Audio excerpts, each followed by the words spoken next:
अस्सलाम वालेकुम व्यूअर्स। आज की इस वीडियो के अंदर मैं डॉक्यूमेंट कंट्रोल या कंस्ट्रक्शन के अंदर जो सबमिटल्स यूज़ होते हैं, जो फॉर्मेट्स यूज़ होते हैं, उनके बारे में बात करूंगा कि वो कितनी किस्म के हैं, क्यों यूज़ होते हैं और आप उनका बेनिफिट क्या है और आप किस तरह से उनके बारे में सीख सकते हैं और क्यों कर ये लाजमी है कंस्ट्रक्शन के अंदर और डॉक्यूमेंट कंट्रोल के अंदर।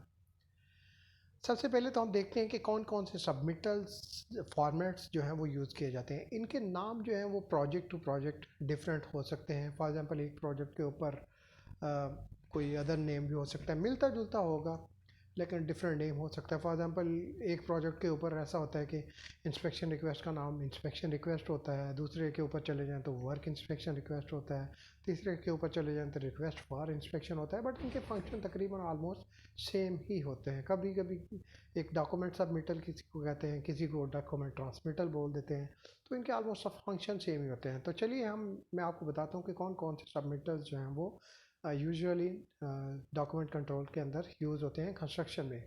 शॉप ड्राइंग सबमिटल है जिसके थ्रू शॉप ड्राइंग सबमिट की जाती है। मटेरियल सबमिटल है जिसके थ्रू मटेरियल सबमिट किया जाता है। डॉक्यूमेंट सबमिटल है जिसके थ्रू रिपोर्ट्स वगैरह सबमिट की जाती हैं। इंस्पेक्शन रिक्वेस्ट है, इंस्पेक्शन सबमिट की जाती है। साइट इंस्ट्रक्शन है जिसके थ्रू जो क्लाइंट है या इंजीनियर है वो अपनी एक इंस्ट्रक्शन देता है कंस्ट्रक्शन कॉन्ट्रैक्टर को।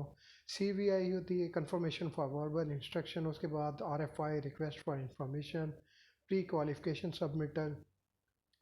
MIR, मटेरियल इंस्पेक्शन सबमिटल होता है। मटेरियल जो साइट पे आता है उसकी इंस्पेक्शन के लिए जो अरेंज किया जाता है। उसके बाद साइट ऑब्जर्वेशन रिपोर्ट सबमिटल। तो इस तरह बहुत सारे ये सबमिटल हैं। अब बात ये है कि इनको यूज़ क्यों किया जाता है। इनको यूज़ इसलिए किया जाता है कि ताकि डॉक्यूमेंट्स को कंट्रोल किया जा सके।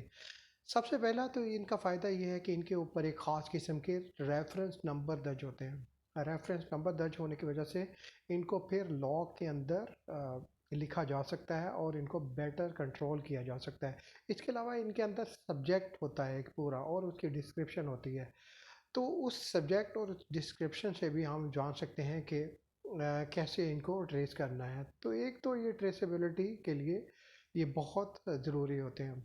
दूसरा इनका जो फ़ायदा सबसे बड़ा है, ये as a cover letter use होते हैं। फॉर एग्ज़ाम्पल जब भी किसी इंजीनियर के पास या किसी भी प्रोजेक्ट मैनेजर के पास या किसी भी कंस्ट्रक्शन मैनेजर के पास ये डॉक्यूमेंट जाता है जिसके साथ ये ट्रांसमिटल अटैच होते हैं, तो वो कवर पेज या ट्रांसमिटल को देखते ही पहचान जाता है कि इसके अंदर क्या होगा। पास का तो ऐसा होता है कि उसको पूरा जो अंदर है वो खोलने की ज़रूरत ही नहीं पड़ती। जो डॉक्यूमेंट्स होते हैं उनके वो उसी को देख के रिप्लाई उसके जहन में होता है तो लिख के दे देता है। इस तरह उनका टाइम बचता है और एक किस्म का उनको आसानी होती है और वो जान जाता है कि इस जो सबमिटल है इसके अंदर क्या है, क्योंकि उसके ऊपर सारा सब्जेक्ट लिखा होता है, डिस्क्रिप्शन लिखी होती है, उसके डिसिप्लिन लिखा हुआ होता है, डेट और टाइम और सब कुछ।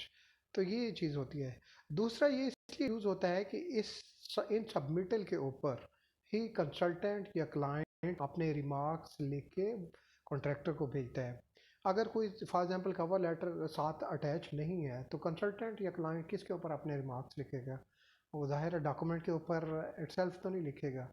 तो इसके लिए सबमिटल जो है वो यूज़ किया जाता है और इसी के ऊपर अपने वो रिमार्क्स, अप्रूवल या डिसअप्रूवल जो है क्लाइंट या कंसल्टेंट देता है। उसके बाद इसका जो फ़ायदा होता है वो यूनिफॉर्मिटी आ जाती है कि एक किस्म का फॉर एग्जांपल डॉक्यूमेंट सबमिटल है तो आपने एक पूरे का पूरा लॉग बनाया होता है और फिर उनको फाइलिंग करते हैं तो एक यूनिफॉर्मिटी आ जाती है। फॉर एग्जांपल डेली रिपोर्ट भी आप सबमिट कर रहे हैं, मंथली रिपोर्ट भी, weekly report, by weekly report, yearly report और दूसरी रिपोर्ट भी। तो अगर आपने इन सबको फाइलिंग करनी हो एक सेपरेट सेपरेट तो बहुत ज़्यादा फाइलिंग बन जाएगी। लेकिन अगर आप एक सबमिटल के थ्रू इनको सबमिट करेंगे तो एक ही फाइल के अंदर ये सारी की सारी आ जाएंगी और उनको फिर ढूंढना और उनको तलाश करना ज़रूरी ईजी हो जाता है। अब ये है कि आप इनको सीख कैसे सकते हैं। मैं इनके बारे में एक एक के बारे में शॉर्ट वीडियो भी बनाता हूँ और वक्तन फ़क्तन इनको एक्सप्लेन भी करता रहता हूँ। आप मुझे ईमेल भी कर सकते हैं, कमेंट करके भी पूछ सकते हैं। इंशाल्लाह मैं आपको इनके बारे में बताता रहूँगा। होपफुली वीडियो आपको अच्छी लगी होगी।